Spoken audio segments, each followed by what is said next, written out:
warahmatullahi wabarakatuh. Alhamdulillah, bersyukur kita kepada Allah Subhanahu Wa Taala kerana pada hari ini kita dah bertemu lagi dalam PTPR Pendidikan Islam. Sebelum kita memulakan pelajaran, marilah kita membaca doa belajar. Bismillahirrahmanirrahim. Allahumma aftah alaina hikmataka wanshur alaina min khazaini rahmatika ya arhamar rahimin. Rabbi shrah li sadri wa yassir li amri wahlul 'uqdatam min lisani yafqahu qawli. Amin ya rabbal alamin.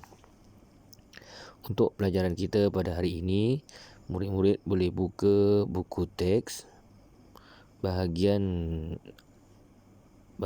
akidah. Ini bahagian akidah, bahagian sirah. Bahagian sirah, unit 2.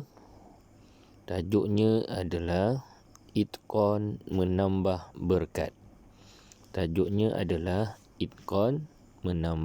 berkat. Apa maksud itqan? Baik, kita akan perhati dan fahami. Tengok dalam gambar ini, ada seorang mungkin penceramah ke guru ke dekat sini. Mari contohi sifat itqan Nabi Muhammad sallallahu alaihi wasallam. Kau tengok sini ada gambar murid tengah mengaji, ada gambar murid sedang menolong cikgu, menolong guru. Baik, apa dia itqan? Kita tengok sama-sama ya. Muka surat 143. Dalam sini, dalam muka surat 143 ni ada disebutkan ataupun diberitahu kepada kita tentang pengertian itqan. Yang Ustaz dah bulat kotak ni. Pengertian itqan. Nabi Muhammad SAW merupakan contoh terbaik yang mengamalkan sifat itqan dalam kehidupan. Itqan adalah tekun dalam beramal atau melaksanakan sesuatu pekerjaan secara sempurna dan disertai dengan usaha yang bersungguh-sungguh. Itu maksud itqan. Tekun dalam apa sahaja pekerjaan yang kita buat, kita perlu tekun dan berusaha bersungguh-sungguh. Mengapakah sifat itqan sangat penting? Bawah ni. Mengapakah sifat itqan sangat penting untuk kita amalkan dalam kehidupan?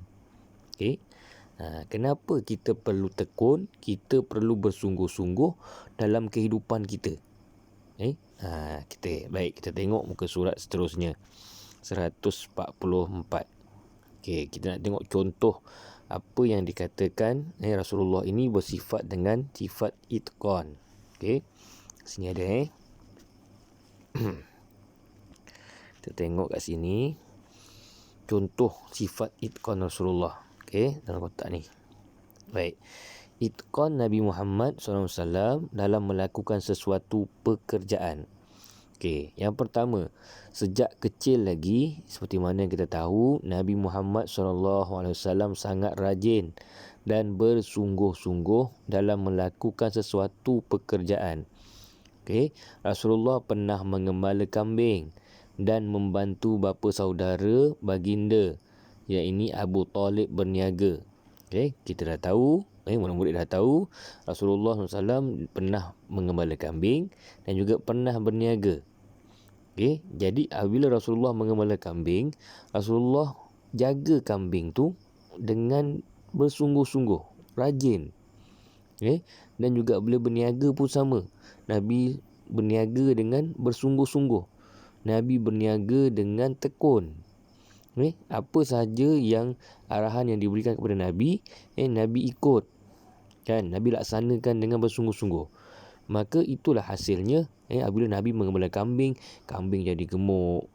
Apabila Nabi berniaga, barang-barang dagangan pakciknya Abu Talib dapat untung yang banyak kerana Nabi bersungguh-sungguh.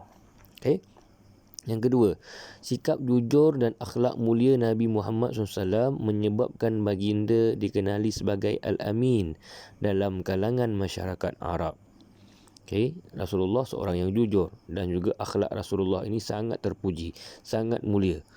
Jadi di seluruh kota Mekah, di kalangan masyarakat Arab, Nabi SAW digelarkan sebagai Al-Amin, iaitu orang yang boleh dipercayai. Okay? Sehinggalah seorang hartawan yang bernama Khadijah binti Khuwailid meminta baginda membawa barang dagangannya ke Syam untuk diniagakan. Disebabkan sifat jujur dan akhlak Nabi yang mulia, maka telah menawan hati seorang hartawan yang sangat banyak harta yang bernama Khadijah binti Khuwailid.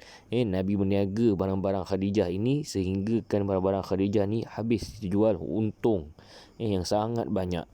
Dan dengan sikap ini juga yang membuatkan Sayyidatina Khadijah tertarik dan terpikat dengan Nabi SAW. Sifat itiqan Nabi Muhammad SAW dalam berniaga menghasilkan keuntungan yang lumayan. Disebabkan Nabi bersungguh-sungguh, seperti yang Ustaz cakap tadi, Nabi tekun, Nabi bersungguh dalam berniaga, maka untungnya, keuntungannya sangat banyak. Jadi itu sahaja pada hari ini. Tengok dulu, sebelum tu kita tengok kotak yang kat bawah ni. Saya nak terangkan yang di bawah sini. Ini berkenaan dengan murid. Contoh ataupun minta murid mengaitkan hubungan antara sifat itiqan Nabi Muhammad dengan keuntungan lumayan yang diperoleh. Sumbang saran kebaikan yang diperoleh murid jika itiqan dalam menuntut ilmu. Ini dia. Apa yang murid akan dapat jika murid tekun, bersungguh-sungguh dalam menuntut ilmu. Apa yang kita akan dapat? Kita akan dapat, yang pertama, kita akan dapat ilmu. Yang kedua, kita akan dapat keputusan yang baik dalam peperiksaan, dalam ujian dan sebagainya. Kita dapat keputusan yang baik. Bila kita dapat keputusan yang baik, kita akan dapat kita akan sambung belajar di peringkat yang lebih tinggi. Kemudian kita akan dapat satu pekerjaan yang sangat baik. Ini yang kita akan dapat kalau kita itqan, tekun dan bersungguh-sungguh dalam menuntut ilmu. Sekian saja untuk kali ini. Sebagai tugasannya nanti Ustaz akan berikan dalam melalui WhatsApp. Jadi murid boleh tengoklah dalam arahannya dalam WhatsApp. Sekian, itu saja. Semoga kita bertemu lagi di masa yang akan datang. Jadi wabillahi taufiq wal hidayah. Wassalamualaikum warahmatullahi wabarakatuh.